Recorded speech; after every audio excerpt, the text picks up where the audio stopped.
All late work is due for Q2 on the 14th. That's Monday at 11:59. So don't forget, because all of the work from this quarter is due, and then the next morning, Tuesday morning, is when your final comes out. So you want to have everything wrapped up and turned in on Monday night so that you can just clear your mind and be ready to take your final on Tuesday. That final is then due on Thursday at 11:59. Okay. Let's take a look at the schedule for this week, or this next week, sorry. So Monday is normal. That's sort of our normal schedule. You'll have a work day. I have my instructional support hours all afternoon, so you can stop by and see me and ask questions. Then on Tuesday, usually I see you guys on Friday, but next week I'll see you on Tuesday. So you're in my social studies 1 and 2. So I'll see you 8:45 to 9:25, and we'll review for the final. And then you'll have your other classes as well. And there's still instructional support hours at my normal time, 2 to 2:40. And then Thursday, you have no classes. Friday, no VC sessions. That's for teachers to just get all your grades in, get everything all set, so that we can all go off to our winter break. Okay. If there are any questions about that, make sure to enter them in the chat. The chat should be open for us. Make sure in the chat. Also, we're about to start. Oh, Isaac, I didn't see your answer before about the picture. Good. Isaac tells us that there were rowers for the boat. A king is being carried by slaves and people carrying cargo. Okay. Yeah, really good points. You did a lot of detail there. I'm sorry I missed it before. But so back to this schedule. The next thing that we're going to do is start up a Pear Deck. So while I get that set up, please open another tab or get your other device or whatever you like to do Pear Deck on, and I'll have the code up for you in just a moment.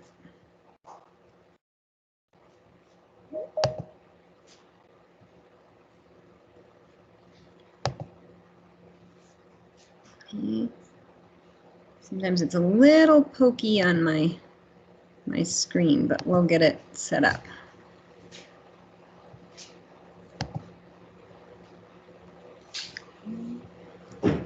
Right on that other tab or that other device, you're going to joinpd.com.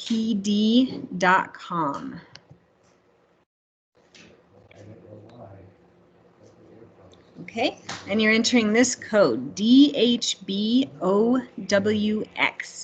That's determined highlighters bravely officiate warm X-rays. Okay, so go ahead and get signed into Pear Deck. It's going to be a little different Pear Deck today, guys. You get to do some drawing and some creative fun stuff, so I can't wait to see what you guys do.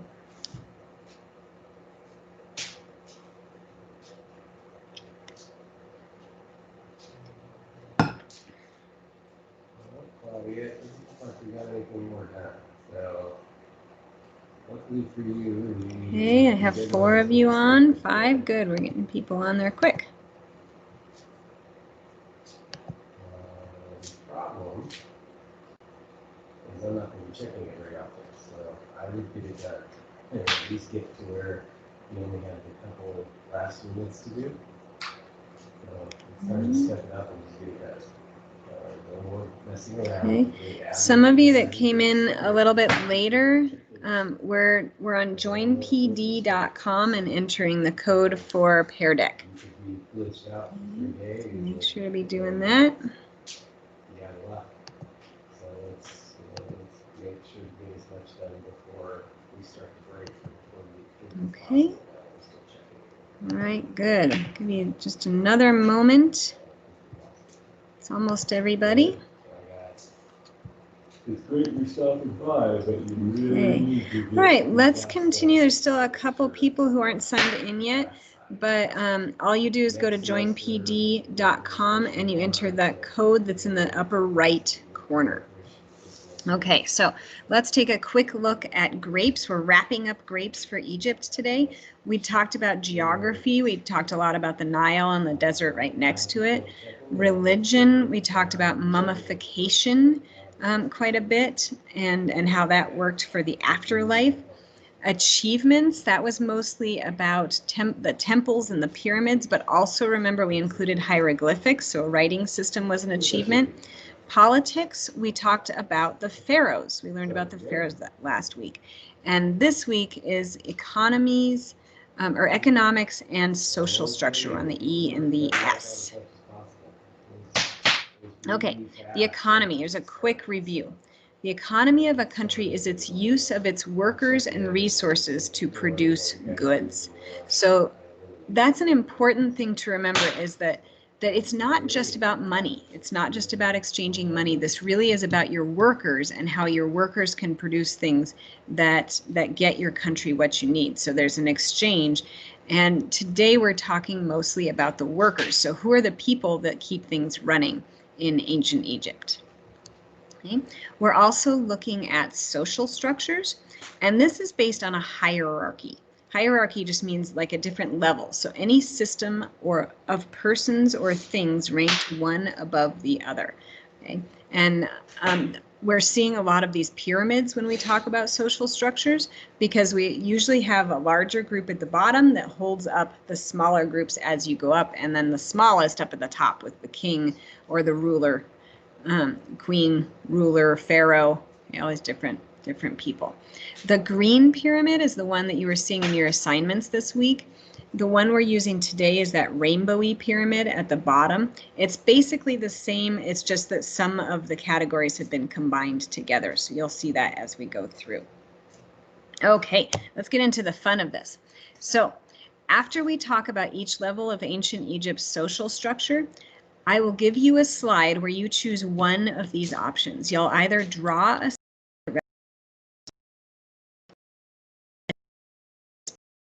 responsible for, or you'll draw a tool that this person might have used. So you'll do this for each level of the pyramid that we're going to talk about.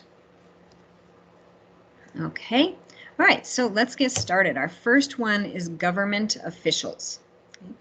Jobs of government officials were to aid the pharaoh in his or her rule as a supreme leader of Egypt. There were three important officials.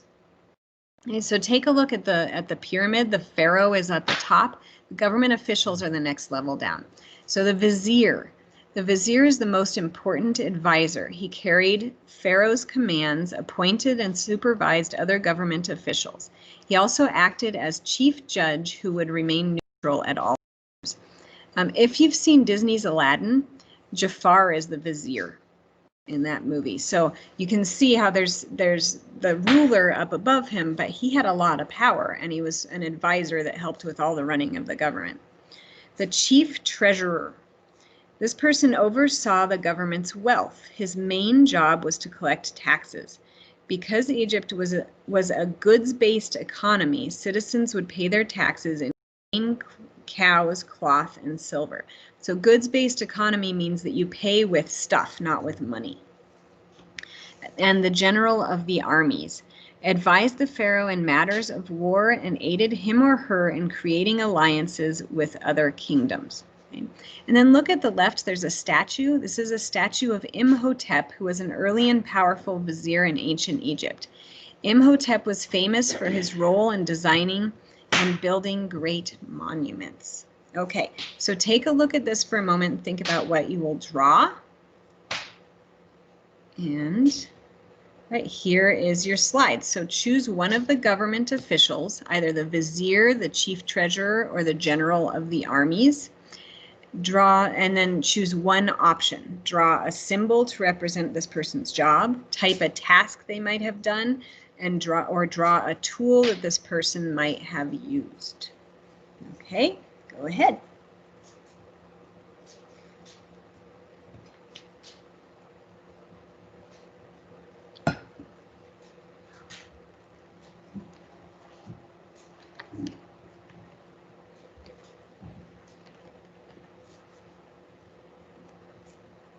Okay, good. I'm already seeing some of them coming in.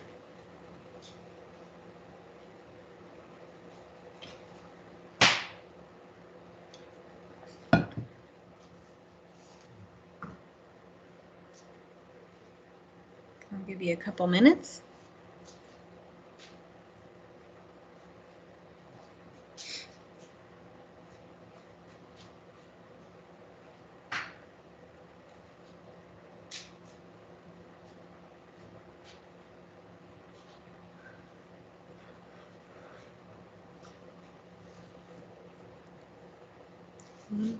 Really simple drawings, guys, are just fine. So stick figures. You can use the text box if you want to just write something.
Okay. All right, let me show you a couple of the responses, okay, from your classmates. So one person used the text to say chief treasurer keeps track of the treasure. Yeah, that's a good way to remember it. They keep track of the treasure. That's exactly what they do. Okay, this one's still in progress. Let me go to this one first. The chief treasurer, this person was responsible for collecting taxes, stuff like cows, silver, and more materials. Okay, good. So yeah, this looks like a person maybe collecting up all the they need to get. Right, and let's go up to here and look at this one. This looks like somebody collecting something. Somebody being in charge or collecting what people need from other people or leading armies. Okay, all right, good. Let's go to the next level. And now you know what you need to do on the next slide, so be thinking of what you will draw or write. This is priests, the next level down on the pyramid. Priests were highly respected in society. They ranked just under pharaohs and government officials. Women could even be priests and were considered equal to male priests. Job duties changed based on the type of priest. A high priest gave advice to the pharaoh and performed religious ceremonies. Temple priests took care of the temple and the god assigned to the temple by purifying his or herself with holy baths, eating specific foods, wearing linens, and shaving all body hair before taking care of the statues and temples. However, the most important and sacred role of an Egyptian priest was overseeing the embalming practice of mummification because of the importance of the afterlife. So mummification, they're the ones that were in charge of that. Okay, all right, go ahead and draw what you think goes with a priest.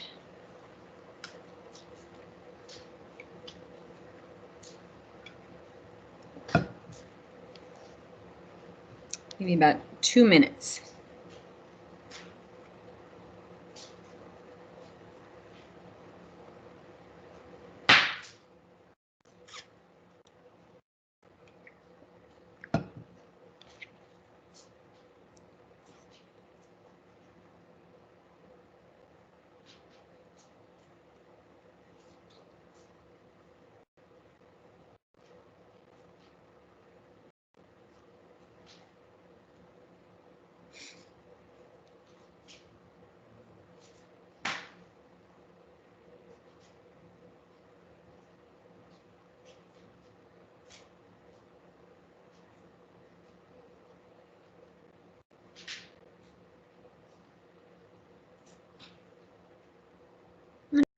These mummies are awesome, guys.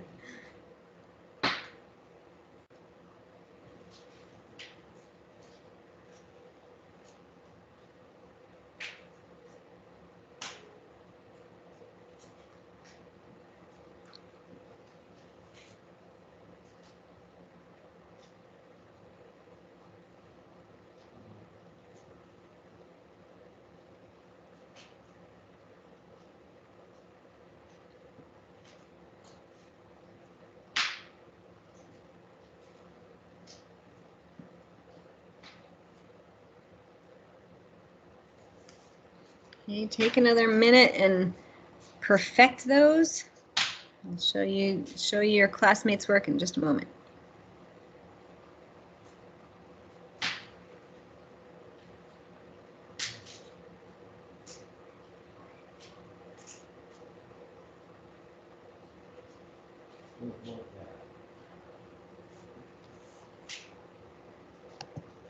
Okay.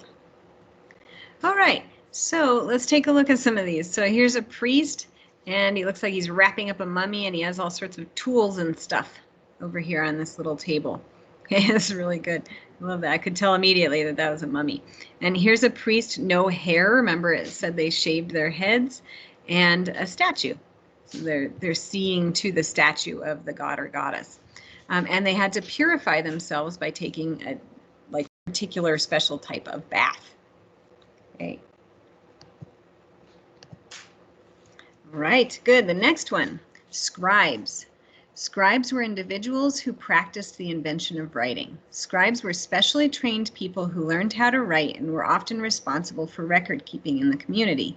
The richest people could afford to learn how to write and were paid for the skill set to help businesses make contracts, record product quantities, collect taxes and government info, document ideas, events, and cultural traditions.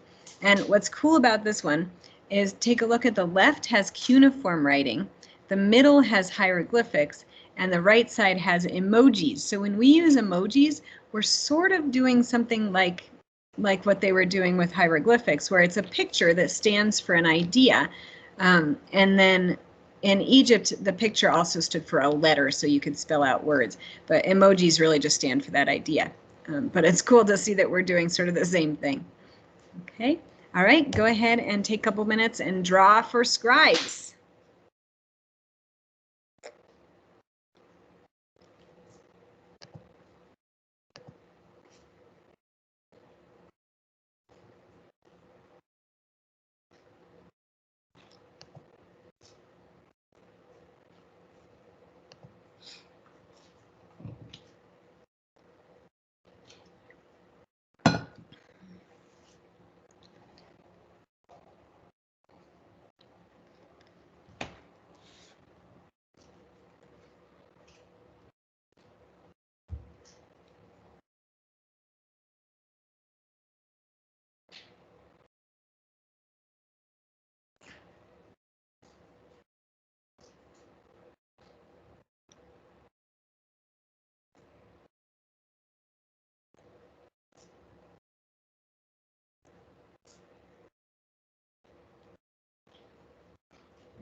Okay, about 30 more seconds to make your drawings gorgeous.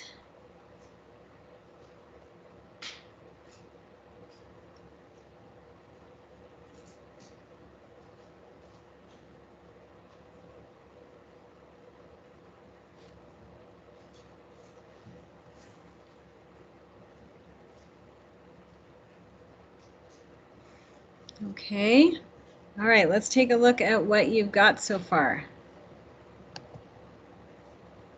Okay, for scribes, I love this one. There's like a little pot of paint over here, and the scribe is painting with that color on the wall, all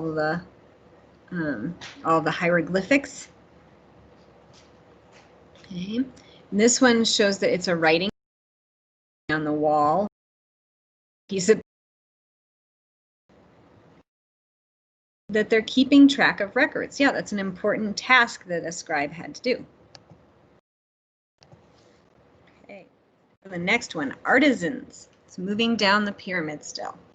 Artisans were highly skilled laborers who created beautiful art objects. Some were honored for their work, but most did not get respect from higher classes. Types of artisans were carpenters, jewelers, leather workers, metal workers, painters, potters, sculptors, and weavers. Women artisans wove fabric, beaded clothing, and made perfume. Stone carvers made the statues, engravings, and reliefs found in Egyptian temples, tombs, and monuments. They used stone tools and copper chisels, then quartz sand to smooth and polish the object. Painters often added color to the finished product. Daily life and work. Their houses had 3 main rooms, a workroom, a living room, and a room divided into a kitchen and a bedroom. The roof was sometimes used as another place to work or sleep. Artisans worked side by side in big workshops. That's what the picture is over on the right.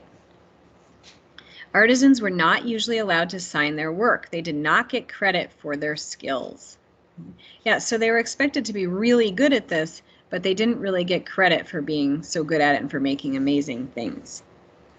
Okay, all right, go ahead and draw for artisans. Or write, writing is fine too.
Okay, about 30 more seconds.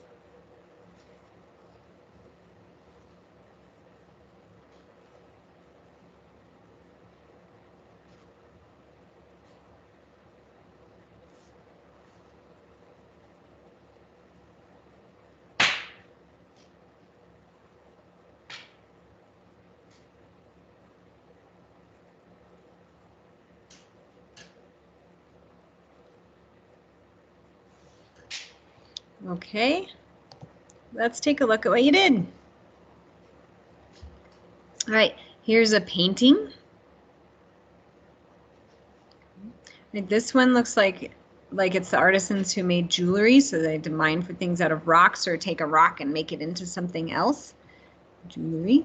And this one looks like it's based on the female artisans, so making perfume and beaded clothing. And good, they worked side by side in those workshops. And art. Okay, so making art. This maybe looks like kind of a vase or something, maybe. Right? All right. Nice work. Let's take a look at the next level on the pyramid, and this is the lowest level of the pyramid. So, peasants. Peasants generally were considered unskilled laborers. They made up the lowest and largest class in Egypt's social pyramid, right? Because they're at the bottom, so it's the biggest group. Egyptian society depended on their work. Peasants grew the crops that supplied everyone with food. When not busy working in the fields, peasants helped build monuments like the pyramids. Peasant life revolved around the Nile, flooding season, planting season, and harvest season. During flooding season, when farming was impossible, peasants labored on royal projects such as building pyramids and temples. When the planting season began, farmers sowed the fields with seeds, mainly to grow crops of wheat and barley, which were used to make bread. When the harvest season began, the farmer's entire family helped with the harvest. The men cut down the plants with sickles, metal blades with short wooden handles, while women and children gathered the tall stalks of grain. During harvest time, everyone worked from dawn to dusk. Sometimes musicians played in the fields while the workers sang. Peasants were allowed to gather up any leftover grain and keep it for food as a reward. They could also be punished for a poor harvest. They had to pay taxes in the form of crops. If a harvest came up too short to pay the required tax, a farmer might be brutally beaten. Okay. So some parts of their life sound okay, and other parts would be pretty stressful if that's what you were always worried about. Okay, all right, take a couple of minutes and draw for peasants.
Okay, about 30 more seconds.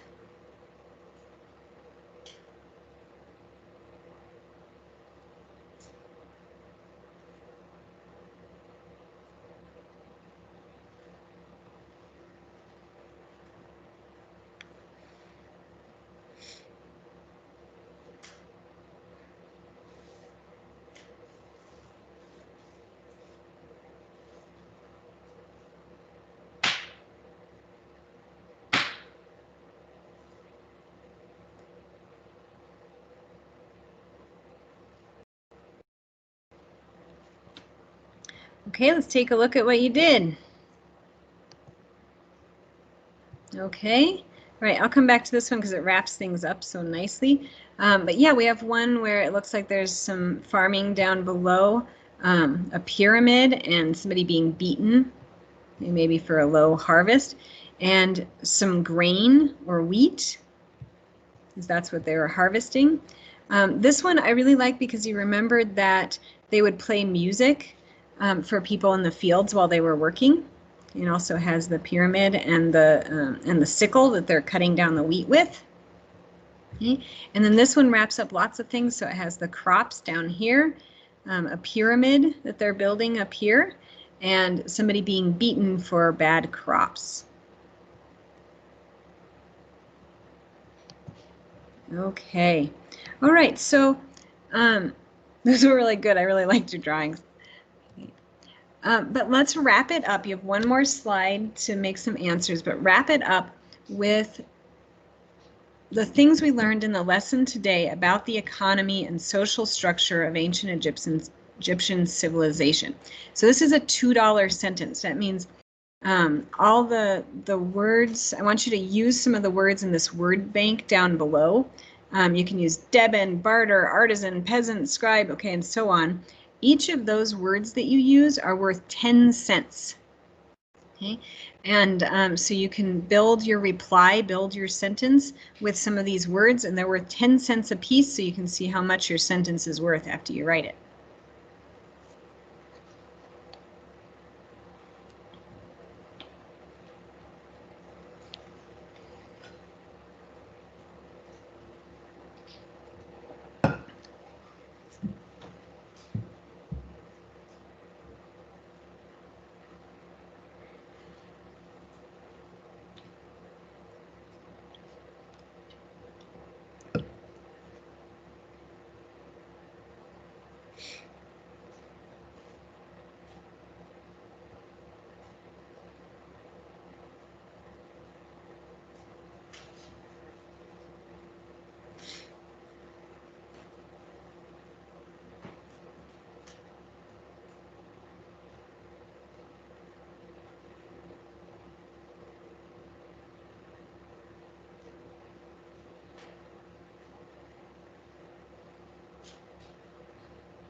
Okay.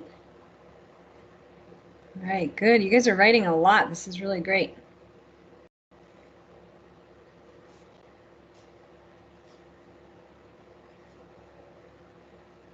Okay, all right, let me show some of your responses so we can see what everyone says. It's about time to let you go. Here's one that says the hierarchy is a cool thing that shows you how everyone is ranked, like peasants are at the bottom, so on and so forth. Some of the peasants used tools and helps get the crops cut, to help get the crops cut. Good, yeah, so they had to use the tools to do the harvest. Today we learned about priests, peasants, scribes, government officials, artisans, the economy, duties, hierarchy, and goods, services. Good. Egyptian social structure pyramid consists of peasants, artisans, scribes, priests, government officials, all in that order from least to greatest. Okay, looks like I think you've got them. Maybe Pharaoh at the top, we didn't talk about them today. The resources the Egyptian civilization has are goods, tools, and they do a lot of tasks. The peasants have commands to follow, the priest teaches them about what they believe in, and everyone has a role to follow. Good. And also remember that one of those resources is actually the people. So yeah, when we're talking about the people or resources, we're also talking about the people in government. Okay. All right, good. So guys, it's time to go, but here's just the last reminders here, the things you should be working on this week. There's your module, reminder of office hours and your schedule for next week. And good work today. I hope you had fun learning about those guys. I loved seeing your drawings. Look at this cool picture on the bottom. It moves. I love that. And remember that I will see you on Tuesday next week. It's a different schedule. Okay. All right. So guys, have a great day. Have a great weekend, and I will see you on Tuesday.